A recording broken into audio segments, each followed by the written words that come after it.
नमस्कार, मैं हूं विनीत यादव और आप देख रहे हैं द जनहित। इस वक्त हम न्यू हैदराबाद में हैं। लखनऊ का ये न्यू हैदराबाद इलाका है। यहाँ एक फूल वाला पार्क है जहाँ बापसा संगठन के छात्रों ने कार्यक्रम का आयोजन किया और इन छात्रों ने अपना कुछ उद्देश्य बनाया है। उन तमाम बातों पर बात करेंगे, लेकिन सबसे पहले इस संगठन के लोगों से जानना चाहेंगे कि भाई आप लोगों ने आज का दिन क्यों चुना और क्या लक्ष्य था इस पूरे कार्यक्रम का। सबसे पहले तो यहाँ 4 लोगों की जयंती थी। 4 लोगों में से एक का शहादत दिवस भी था, तो उन 4 लोगों के नाम इसमें मैंने लिख रखे थे। एक माता दीन जी हैं, उदा देवी जी हैं, बिरसा मुंडा जी हैं और झलकारी बाई हैं। इन 4 लोगों की जयंती नवंबर भर के अंतराल में पड़ रही थी। हम लोगों ने आज का दिन चुना, ये छुट्टी का दिन था, थोड़ा कोई जयंती नहीं पड़ रही थी, कोई कार्यक्रम नहीं था। और मुख्य इस कार्यक्रम का उपलक्ष्य ये था कि हम लोग यहाँ पे एक बच्चों के लिए कोचिंग खोल पाएँ और उन बच्चों को पढ़ाई में गाइडेंस दे पाएँ। क्योंकि हम लोग विश्वविद्यालय तक पहुँच गए तो हम लोग ये चाहेंगे कि जो बस्ती के और बच्चे हैं जो हमारे समाज से आते हैं लेकिन अभी पीछे हैं, तो वो हमारे तक पहुँच पाएँ। बहुत सारे छात्र यहाँ LLB के स्टूडेंट हैं जो LLB कंप्लीट होने वाली है। मैं खुद PhD में हूँ।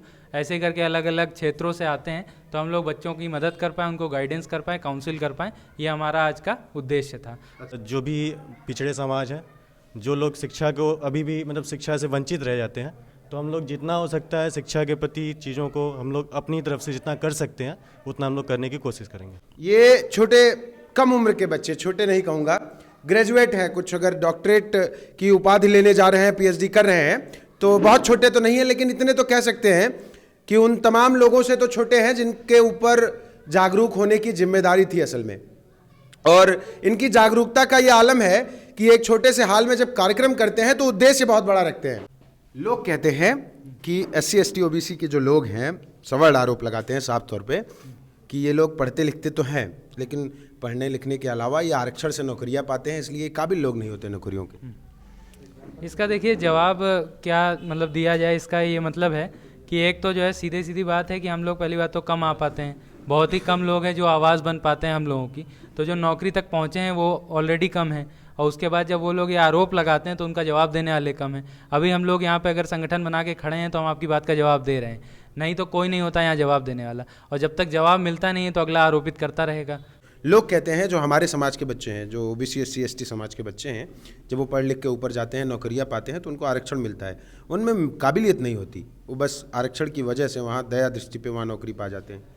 पहली चीज़ तो मैं ये कहना चाहूँगा, पहले तो हमारे जितने बहुजन समाज के छात्र या फिर बच्चे होते हैं, उन्हें तो पहली चीज़ पहले से ही इतना पिछड़ गए हैं, तो पहले तो उन्हें पढ़ने लिखने का मौका बहुत कम दिया जाता है, बहुत कम मिलता ही। तैयारी करनी हो गई, जैसे नीट की तैयारी हो गई, मेडिकल की तैयारी हो गई और आपकी ये इंजीनियरिंग की तैयारी हो गई। इसमें तो भले ही रिजर्वेशन होता है क्योंकि बच्चे पीछे से पढ़ के आ रहे हैं, उनको थोड़ा सा रिजर्वेशन की ज़रूरत होती है। और ये चीज़ प्रूवन है, अगर आप लॉजिकली बात करेंगे, फैक्चुअली बात करेंगे, तो ये चीज़ अच्छे से आपको समझ में आ जाएगी। जिसके भी बुद्धि होगी उसको समझ में आ जाएगा रिजर्वेशन ज़रूरी क्यों है।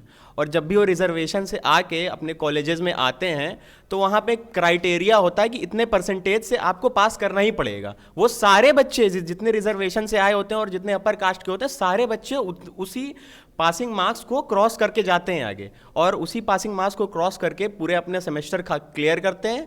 सब क्लियर करने के बाद और वो पास करते हैं, फिर डॉक्टर बनते हैं या इंजीनियर बनते हैं। सवर्णों का ये रोना है कि ये दलित पिछड़े जो है, इनके साथ जब नौकरियों में जाते हैं, जैसे आपने कहा स्कूल कॉलेज में आप जाते हो आरक्षण पाके, लेकिन पासिंग मार्क्स सबके लिए सेम है, सब पास करते हो, लेकिन जब नौकरियों में जाते हो, अभी एक बच्ची का वीडियो वायरल हुआ था, शायद आप लोगों ने देखा होगा, वो बता रही थी कि उसने JEE की तैयारी की और उसका मेंस में कुछ कट ऑफ में कम नंबर आए। बड़ा वायरल वीडियो है, देखा आपने? किसी ने देखा है? कि यहाँ पे अगर जो है ये जो रोना रिजर्वेशन का चलता रहता है, पहली बात तो रिजर्वेशन ये मसला नहीं है कि मेरिट है या नहीं है, ये मेरिट का मसला नहीं है, ये मसला है हमारे रिप्रेजेंटेशन का। क्योंकि कमी वहाँ आती है कि हम लोग रिप्रेजेंटेड नहीं है वहाँ पे। जब अभी कोई भी सरकार चलती है, कुछ भी होता है, तो हम लोग का रिप्रेजेंटेशन ऊपरी तले पे बहुत कम है। मैंने बताया ग्रास रूट लेवल पे है, ऊपरी तले पे कम है, और वही चीज़ छात्रों के साथ है। और जैसा भाई ने बताया कि स्कूल कॉलेज की जब बात हो रही, तो कॉलेजों की संख्या कम है, हॉस्टलों में सीटें कम हैं, कॉलेज में सीटें कम हैं, यूनिवर्सिटीज़ में सीटें कम हैं, तो उसका जो पूरा एक ठीकरा बना के हम लोग के ऊपर फोड़ा जाता है। ये कहा जाता है कि रिजर्वेशन की गलती है कि वो छात्र पढ़ाई नहीं कर पा रहे हैं, लेकिन ऐसा नहीं है। ये गलती सरकारों की है कि यूनिवर्सिटी में जगह कम है, हॉस्टलों में जगह कम है। मैं यहाँ पे ये भी बताना चाहूँगा कि मैंने असीम अरुण को, हम लोगों ने बापसा संगठन की तरफ से, ये जो हम लोग के माननीय मंत्री हैं इस समय, ये जो है उन लोग को एक ज्ञापन दिया था कि हॉस्टल में जगह नहीं है SC ST छात्रों के लिए, बहुत कम सीटें हैं। जो सीटों की, हाँ, लड़कियों के लिए कोई एससी हॉस्टल बना नहीं है। तो ये ज्ञापन भी दिया गया लेकिन उस पर कोई कार्यवाही नहीं हुई। तो मैं ये सरकार से सवाल होना चाहिए, जो लोग हम लोग से पूछते हैं, सवर्ण लॉबी जो हम लोग से पूछती है, ये सवाल सरकार से होना चाहिए कि आप लोगों ने कॉलेज में सीटें क्यों नहीं बढ़ाई, आप लोगों ने हॉस्टल्स में सीटें क्यों नहीं बढ़ाई। ये सवाल उनसे होना चाहिए। ये हम लोगों की गलती नहीं है कि बच्चे एडमिशन नहीं पा रहे हैं, ये गलती सरकार की है कि वो इतने कॉलेज नहीं बना पा रही कि सबको एडमिशन पा जाए।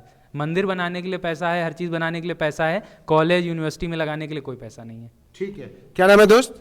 अमन रावत नाम है मेरा, मैं लखनऊ विश्वविद्यालय का छात्र हूँ। हाँ अमन, तुम काबिल नहीं हो, तुम लखनऊ यूनिवर्सिटी में पढ़ रहे हो, आरक्षण से आए हो? नहीं, हाँ, जनरल कोटा से। जनरल कोटा से आए हो, तुम्हारे बहुत सारी साथी यहाँ आरक्षण से आए होंगे।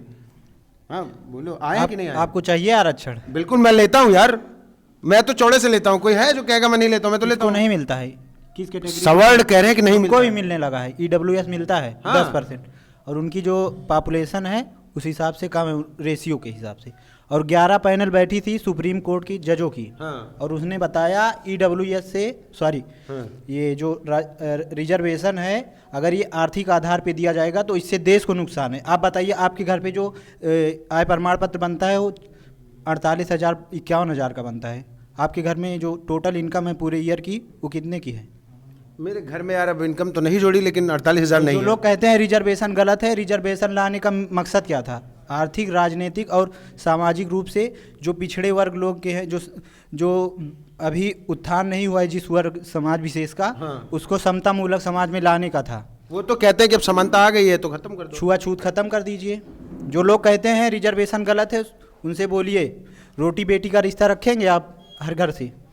तो ये हमारे साथ बापसा संगठन के छात्र थे, जिसमें तमाम बहुजन छात्र शामिल हैं, और इनका जो मकसद है ये है कि इनके जो साथी पीछे छूट गए हैं आसपास के क्षेत्रों में, ये नए साथियों को जुटाना चाहते हैं, उनको शिक्षा देना चाहते हैं, कॉलेज यूनिवर्सिटीज़ में भेजना चाहते हैं, एक छोटा सा कोचिंग संस्थान खड़ा करना चाहते हैं, और जिस जगह हम खड़े हैं यही उन बच्चों को ये पढ़ाना चाहते हैं। जब पढ़ाई की बात आती है तो रिजर्वेशन भी अपने आप आ जाता है, जब नौकरियों की बात आती है तो रिजर्वेशन भी अपने आप आ जाता है। क्यों?